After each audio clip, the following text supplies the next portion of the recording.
ბრინჯაოდან თბილისამდე ამ სახელწოდების გამოფენა მოეწყო თბილისის არტ გალერეში. გამოფენაზე წარმოდგენილი იყო ის მხარეთმცოდნეობის მუზეუმში დაცული ბრინჯაოს ჭვირული ბალთების უნიკალური კოლექცია. 18 ჭვირული ბალთა ზემო რაჭის რეგიონში აღმოჩენილი და ძველი წელთაღრიცხვის მე-6 და ახალი წელთაღრიცხვით პირველი მე-3 საუკუნეებით თარიღდება. გამოფენის მიზანს რაჭაში აღმოჩენილი ბრინჯაოს კოლექციის პოპულარიზაცია და ონის მხარეთმცოდნეობის მუზეუმის დახმარება წარმოადგენს.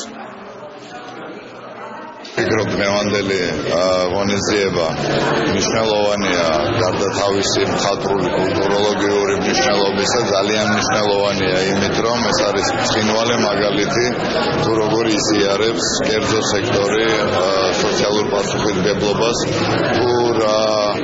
თუ როგორი წარმატებული შეიძლება იყოს პროექტი, როდესაც კერძო სექტორი და სახელმწიფო ერთად მუშაობენ. ამ პროექტით თბილისში გადაწყვიტა, რომ წარმოეჩინა ეს უნიკალური კოლექცია, რომელიც წლების განმავლობაში ინახება ონის მუზეუმში.